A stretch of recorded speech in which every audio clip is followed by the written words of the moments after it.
Saudações da África. Espero que vocês vão entender meu português da África. Eu não sou de língua portuguesa, mas eu aprendi português lá em Moçambique. Que privilégio estar aqui. Quando nós estamos a adorar, o que veio no meu pensamento, só caiu uma palavra: vida. Aqui há vida. E vocês ainda vão ver um crescimento muito grande. Mas um crescimento de uma árvore não sai de um ponto só. Sai em diferentes ramos, em diferentes lugares. E cada um de vocês tem o potencial para trazer o crescimento dessa igreja. Não depende só dos pastores, das pessoas à frente, da liderança. Mas cada um de nós somos um ponto de crescimento para o futuro. A minha esposa também viu uma imagem, quando entramos aqui, de uma prenda muito grande, muito bonita. Mas essa prenda é para entregar. Deus vos abençoou para ser uma bênção. Uma árvore não come o próprio fruto dele. Vocês foram abençoados. Uma prenda Deus entregou para vocês entregar ao mundo. O que vocês têm, o mundo precisa. Amém. Eu amo a palavra de Deus. Foi escrito muitos anos atrás, mas ainda é real para nós hoje em dia. Então vamos ler, pode colocar o texto de hoje, é um texto muito conhecido. Mateus 28, versículo 19 a 20. Então, Mateus 28, versículo 19 a 20. Portanto, vão e façam discípulos de todas as nações, batizando-os em nome do Pai e do Filho e do Espírito Santo, ensinando-os a obedecer a tudo o que eu ordenei a vocês. E eu estarei sempre com vocês até o fim dos tempos. Essa é a grande comissão. Mas é um dos textos mais desobedecidos no mundo. Jesus disse: ide, vai. Então, isto quer dizer, você tem que sair aonde você está para algum lugar. Para alguns de vocês é para outro lado da estrada. Ou para meu vizinho. Não, Deus normalmente não usa a pessoa dentro do seu zona de conforto. Quando você está confortável aonde você está, provavelmente já é tempo para tomar um passo, sair, ide, vai. O que nós dizemos é: vem à minha igreja, vem aqui. Mas quem Jesus mandou para ir? Somos nós. Não é a pessoa lá fora que tem que sair da zona do conforto dele para vir a nós. Nós que devemos sair.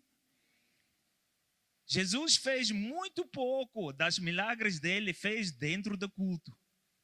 Dentro do templo. Acho que talvez.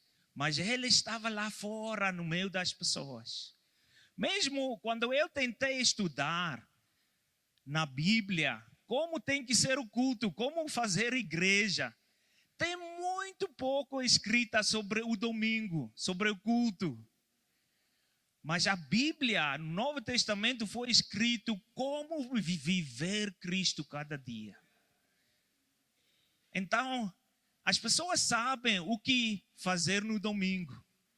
Aonde pessoas precisam de exemplos é de segunda-feira até no sábado, especialmente no sábado. Ide, vão e façam discípulos. Não só fazer convertidos, mas discípulos. Há diferença. Nós precisamos andar com as pessoas. Se alguém converte, ninguém, quando nasce um bebê, vai deitar o bebê ou vai deixar beber fora, não vai lá brincar lá fora. Cuida o bebê. No início a pessoa precisa muito ajuda. Um bebê suja a fralda dele. Como se chama a fralda aqui? Fralda. Ok, fralda dele. Às vezes em Moçambique aqui usam palavras diferentes, mas sujam fralda. E você precisa limpar, não é um trabalho agradável. Pergunta lá aos pais, eles não gostam. Mas alguém tem que fazer. Até que a criança cresce. Façam discípulos. Então, isto, Jesus não disse só para os pastores. Ele não disse primeiro tem que ir à faculdade ou ir estudar teologia, depois fazer isto. Mas todas as pessoas têm que fazer discípulos. Isto é uma ordem de Jesus, um mandamento de Jesus. Façam discípulos. Se você olha este texto, isto é a parte principal. Faça discípulos de todas as nações. É interessante quando você vai estudar essa palavra todas. Na língua original é a mesma coisa, todas. Incluindo os árabes, as pessoas lá de Somália. Não é só a nossa própria nação que devemos discipular. E hoje em dia Deus está a enviar pessoas para nós. Se nós não podemos ir, aqui já tem imigrantes, já tem pessoas de descendência dos outros países que podemos começar a discipular aqui mesmo. Todas as nações, a palavra nações é etne, grupos étnicos, né? Então, dentro de cada país tem diferentes grupos étnicos. E ainda hoje em dia, dentro do Brasil também tem povos não alcançados. Tem povos que não conhecem Jesus. Batizando-os em nome do Pai, do Filho e do Espírito Santo, ensinando-os a obedecer. Obedecer quem? O pastor? Obedecer Jesus. Nós devemos ensinar as pessoas como obedecer Jesus. E as coisas que Jesus ordenou não são coisas difíceis, não são coisas muito complicadas. Pregai o evangelho. Façam discípulos. Amem. Dê. Nós devemos ensinar os nossos discípulos como obedecer Jesus, como amar Jesus. E quando nós fomos a Moçambique, é isso que nós tentamos fazer. Só ensinar as pessoas lá como amar Jesus, como obedecer Jesus e deixar eles, na cultura deles, adorar Deus. Quem Deus fez? Eles não precisavam tornar sul-africanos para adorar Jesus, mas como moçambicanos, como o povo Yao. Porque eles não são um povo como o meu povo, que senta assim e adora a Deus, ficando assim. Eles dançam. E eles começavam a adorar a Deus nessa maneira. Quem eles são? E Deus estará conosco. Não estamos fazendo esse trabalho sozinho. Mas Deus está conosco. Jesus é a vida. Então esse crescimento acontece porque Jesus está dentro de nós. Então, vou contar algumas histórias como nós fizemos discípulos lá em Moçambique. Estamos lá por 13 anos, depois, agora estamos na África do Sul, continuando fazendo discípulos. Essa é a minha família. Então, discipulando começa na sua própria casa. Até a Bíblia está a falar dos bispos, dos presbíteros, que eles têm que governar a própria casa deles. Para aqueles de vocês que têm adolescentes como eu, é bom para a sua humildade, né? Quando tem adolescentes. Eles não são fáceis, de discipular, mas quando você faz um trabalho de discipulado, desde as crianças sendo pequenos, você tem que confiar naqueles alicerces que você colocou. Confia o Espírito Santo. Continuar com o trabalho que ele começou dentro dos seus filhos. No início, em Moçambique, quando nós estávamos lá, pregamos o evangelho e alguns homens converteram. Foi difícil as mulheres converter. É virado em muitos lugares, mas lá foi algo diferente na cultura. E só quando nós encorajamos os homens, você tem que começar estudo bíblico na sua própria casa. Começa a discipular os seus filhos, a sua própria esposa. Eles começaram a converter as mulheres. E hoje em dia há famílias que estão a converter. Pode seguir? Então, a parte grande do discipulado é orar. No início, quando nós entrávamos naquela aldeia, gastamos muito tempo em oração. E num tempo de jejum dos muçulmanos, nós estávamos a orar. Ouvimos histórias de muçulmanos que estavam a converter por causa dos sonhos. E nós pedimos Deus, vem fazer aqui na nossa aldeia também. E durante daquele mesmo tempo, um jovem chamado Zidane, ele teve um sonho. E no sonho dele, ele viu Jesus. Jesus apareceu a ele e Jesus disse a ele, segue-me. E depois ele viu ele mesmo a ensinar a Bíblia a muitas pessoas. Ele ficou preocupado com esse sonho. Na cultura africana, sonhos são muito importantes e têm significado. E quando ele teve esse sonho, ele só conhecia um crente, que era o Pedro, um jocumeiro. E ele foi ao Pedro, ele contou o sonho que ele teve. Então Pedro começou a explicar o evangelho a ele, compartilhou o evangelho e Zidane converteu assim. E Pedro começou a discipular Zidane. Eu, como estrangeiro, fiquei atrás das cortinas. Eu só discipulei os líderes, eles mesmos discipularam outras pessoas. Pode seguir? Essa é a igreja, a primeira igreja começou assim. Alguns homens que converteram. E Zidane era um deles. E um ano, quando nós saímos para a África do Sul, os líderes muçulmanos chegaram lá.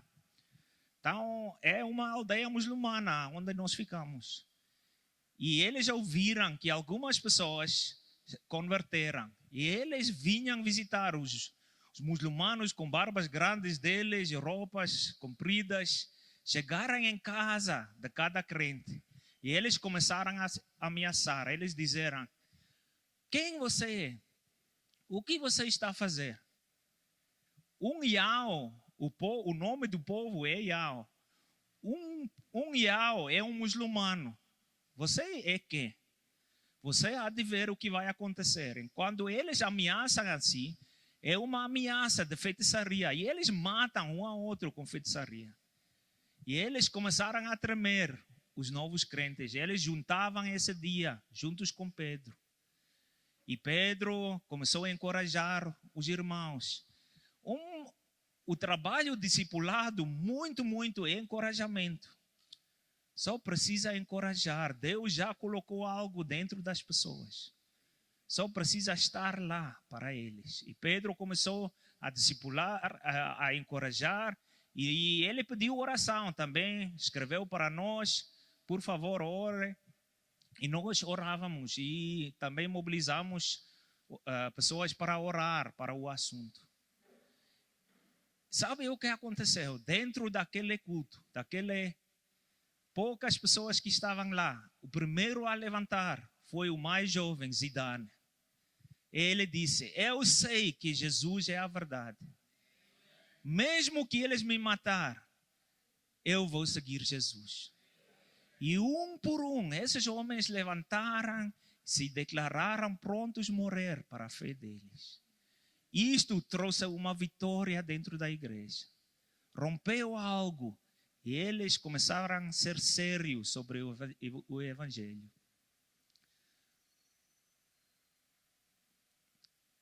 Esse é o lino que está a ensinar histórias. Nós usamos contar histórias porque a Bíblia foi escrita como história, né? E 70% da Bíblia são histórias. E muitas das pessoas do povo Yahweh não conseguem ler e escrever, mas eles memorizam histórias. Então, eu não estive à frente, mas eu discipulei o Lino, até que ele conseguiu contar as histórias para as pessoas. Então, eu fiquei mais atrás das cortinas.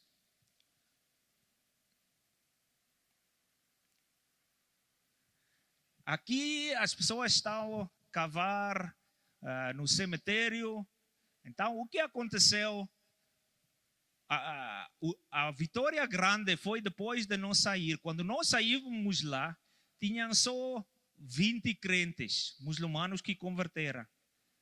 E nós estávamos a trabalhar muito, vimos poucos resultados, mas discipulamos bem aquelas pessoas que estavam lá. Eu investi a minha vida em 3 pessoas por 13 anos. E depois o movimento começou ali. Mas começou com o enterro da primeira crente. Uma mulher crente faleceu e os muçulmanos, como que eles ameaçavam, não queriam enterrar a pessoa. Eles disseram, não, nós não vamos fazer o funeral aqui, porque essa era cristã. E os crentes, grupo de Pedro, estavam prontos. Os crentes disseram, mas nós vamos enterrar a nossa irmã. E eles foram ao cemitério e começaram a cavar. Quando eles começaram, os jovens muçulmanos vieram para lá. E eles começaram a causar problemas. Eles disseram, não, aqui é nosso cemitério. Só é o único cemitério da aldeia. Eles disseram, aqui é para muçulmanos, vocês não vão enterrar essa pessoa aqui. E eles arrancavam aqueles instrumentos de cavar, as enxadas, e pás, tudo, e mandaram embora os crentes. Eles não sabiam o que fazer. Foram em casa, eles pediram oração e começavam a orar juntos ali. Mas ali presente estava um cacique, um chefe da aldeia. E ele começou a falar com os jovens. Ele disse assim, quem vocês são? O que estão a fazer aqui? Vocês estão nos envergonhar. Essas são boas pessoas. Quando você está doente, quem está a lhe ajudar? São esses. Quando a sua esposa vai ser grávida, vai precisar de transporte, quem vai ajudar? Serão essas pessoas. Agora vocês não estão a fazer bem. Então ele mandou os jovens cavar a cova. Eles dizem, agora vocês vão cavar. E os jovens muçulmanos cavaram lá mesmo a cova. E eles chamaram de novo as cristãos. Eles disseram, vem fazer o enterro. E eles fizeram tudo. Na maneira cultural, enrolar assim, na maneira deles. Porque eles tinham muito medo de caixão. Eles disseram, epa, caixão, a pessoa não vai conseguir sair no último dia. Então, mas as outras pessoas fizeram. Não é porque está na Bíblia, mas faz parte da cultura deles. Então, nós fizemos de uma maneira boa e ali acabou o medo. Porque pessoas tinham medo. Quem vai me enterrar? Como vou ser enterrado? Por causa da cosmovisão deles.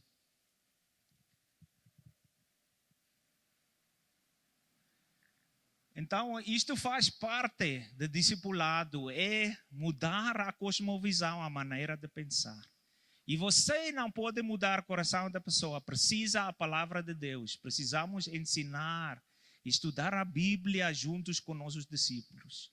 Isto faz parte do discipulado. Mas discipulado não é somente algo espiritual. É como andar na rua, o que você está assistindo na televisão, tudo as pessoas estão a olhar a você. E você está a discipular pessoas.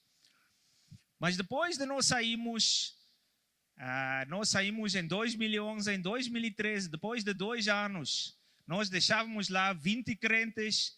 Depois daquele enterro, começaram a converter. Depois de 9 meses depois da nossa saída, havia 40 crentes. E aqui, depois de 2 anos, já chegou 300. Esses são crentes da primeira geração, muçulmanos que estavam a converter. Porque o nosso alvo, desde o início, não era de fazer discípulos só, mas de fazer fazedores de discípulos. Se os seus discípulos não estão a fazer discípulos, você ainda não está a fazer um bom trabalho. Estamos a entender? Tem que pensar em a geração seguinte. Então, como Paulo disse ao Timóteo, aquele que você está a ouvir de mim, no meio de muitos testemunhos, tem que entregar aos homens fiéis, que serem capazes de ensinar outros também. Tem que pensar em a próxima geração. E é o que nós fizemos. E lá, eles já estavam juntos, 200 desses crentes estavam juntos. Foi algo incrível. Pela primeira vez da história do mundo, tantas pessoas adoravam Deus na língua Yao. Antes não havia poucos crentes. Mas aqui, tendo 200 deles juntos. Foi como o livro da Atos. Ali eles deviam decidir, porque eram crentes da primeira geração. Nós temos mais que uma mulher. O que vamos fazer com a outra mulher? Então, um dos irmãos, eles deram a oportunidade de ele dar testemunho. Ele andou aqui no meio, foi lá no meio, pegou a filha dele. Ele levantou a filha e ele levantou o vestido da filha. Ele disse: está a ver como grande é essa criança, como é gorda. Todas as pessoas bateram palmas. Lá, lá, lá, lá, lá. Nós não entendemos o que está acontecendo. Ele disse: está a ver, tal gordo é. Então nós pensamos, mas o que está a passar? Mas quando ele levantou o vestido, ele mostrou que não tem aquele cinto de feitiçaria em redor da criança. Porque na crença deles, se você não faça isto, se você não está a colocar aqueles medicamentos e aquelas coisas de feitiçaria, a criança vai morrer. Então, rompeu aquela cosmovisão deles, de confiar nos espíritos. E os irmãos lá na conferência começaram também a colocar algo cultural na adoração deles. Desde o início, nós não tentamos trazer canções do Brasil ou canções de Hillsongs e traduzir para eles, mas só entregamos a eles a Bíblia, a palavra de Deus, a Bíblia em áudio, e eles começaram a fazer canções da Bíblia, da palavra, na língua deles, no estilo deles, a um cantar, os outros a seguir, e eles começavam a cantar assim. E um dia eu estive sentado num murmuxém assim, onde estávamos a adorar, olhando as pessoas a passarem quando eles estavam a louvar Deus. Você conseguiu ver as mulheres quando elas chegavam no ponto de ouvir as canções? Eles estavam a carregar a água na cabeça e quando eles ouviram a canção, paravam. Eles olhavam, porque eles reconheceram como algo deles. Como canções da cultura, mas as palavras eram louvando a Deus. A palavra mesmo, histórias da Bíblia. E hoje em dia a cultura mudou. As crianças muçulmanas, quando estão a brincar na aldeia, estão a cantar, louvar Deus, canções de louvor. Tornou algo cultural porque é deles, não é algo estrangeiro que nós trouxemos para eles. Eles estavam a cantar assim. E lá na conferência, quando eles cantavam, as mulheres saíram para ao lado, lá, lá, lá, lá, lá, lá. E os homens, na maneira cultural deles, começavam a dançar. E na maneira cultural deles, na dança da seara deles, eles todos homens batem pé no mesmo tempo. E eles estavam lá, olhando. E eles começavam a louvar Deus, batendo pés assim no mesmo tempo. E ali era no chão. E quando eles fizeram assim, aquela poeira saíram para cima. E quando o poeira, aquele pó vem para cima, o Espírito Santo desceu como uma manta sobre aquele lugar. Eu estive lá, levantei as minhas mãos, as lágrimas caíram, porque a presença de Deus estava lá. Pessoas louvando Deus na própria língua deles, com as próprias danças deles. Algo que nem podíamos pensar 10 anos antes. Mas estávamos fiéis com os poucos que Deus nos entregou. E depois disto, eles começavam, pode seguir? Eles disseram, não, mas nós temos familiares na outra aldeia. Nós queremos também contar a eles sobre Jesus. Então, os próprios discípulos, dos nossos discípulos, começaram também a sair. Agora, hoje em dia, já há 8 gerações de discípulos ali. A primeira igreja que começou, cada pessoa dentro daquela igreja começou o próprio grupo de discipulado deles. E aqueles grupos discipulados começavam outros grupos discipulados. Até 8 gerações em alguns lugares. Então aqui o Denis, um moçambicano, está a orar, enviar daquela igreja outros yaos, pessoas simples como nós. Deus usa pessoas simples. Mesmo os discípulos dele eram pescadores, pessoas simples. Mas ele capacitou para eles fazerem discípulos. E é assim como fizemos.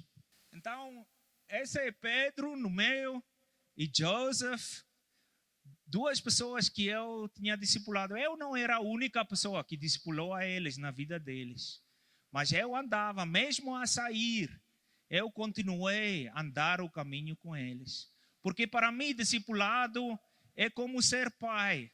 Não é uma bastão que você entrega, depois você sai. Mas um pai, chega o tempo quando os filhos crescem e eles saem da casa, mas você não para a ser pai deles.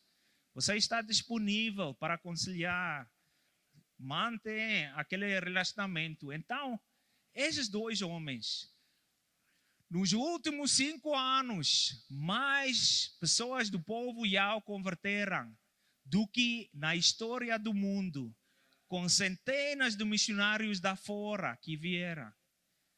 Deus usa pessoas simples como esses.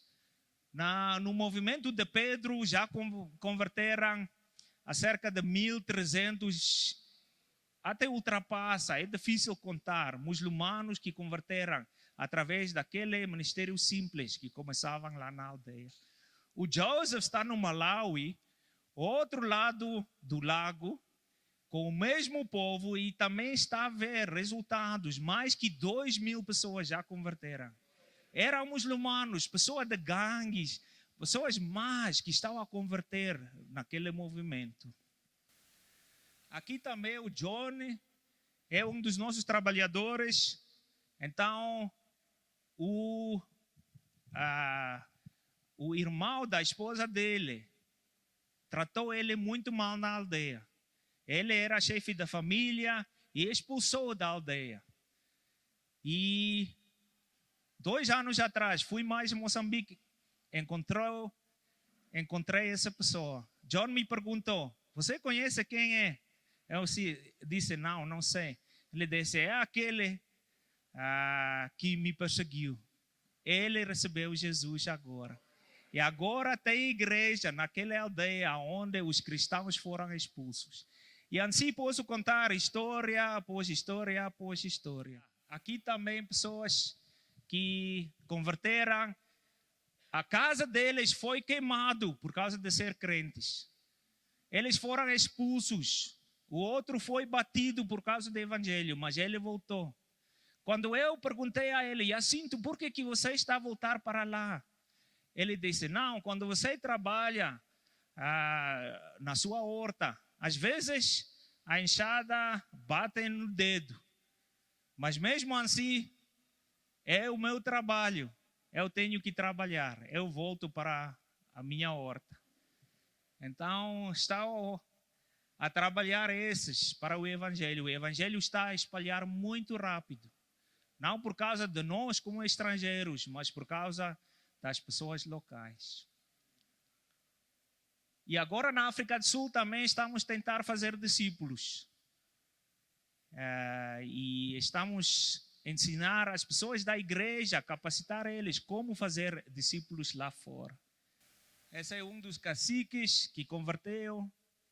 E quando eu visitei ele, alguns anos atrás, ele já estava cego. Eu disse, eu só simpatizei com ele. Desculpa, eu estou a sentir que você já é cego.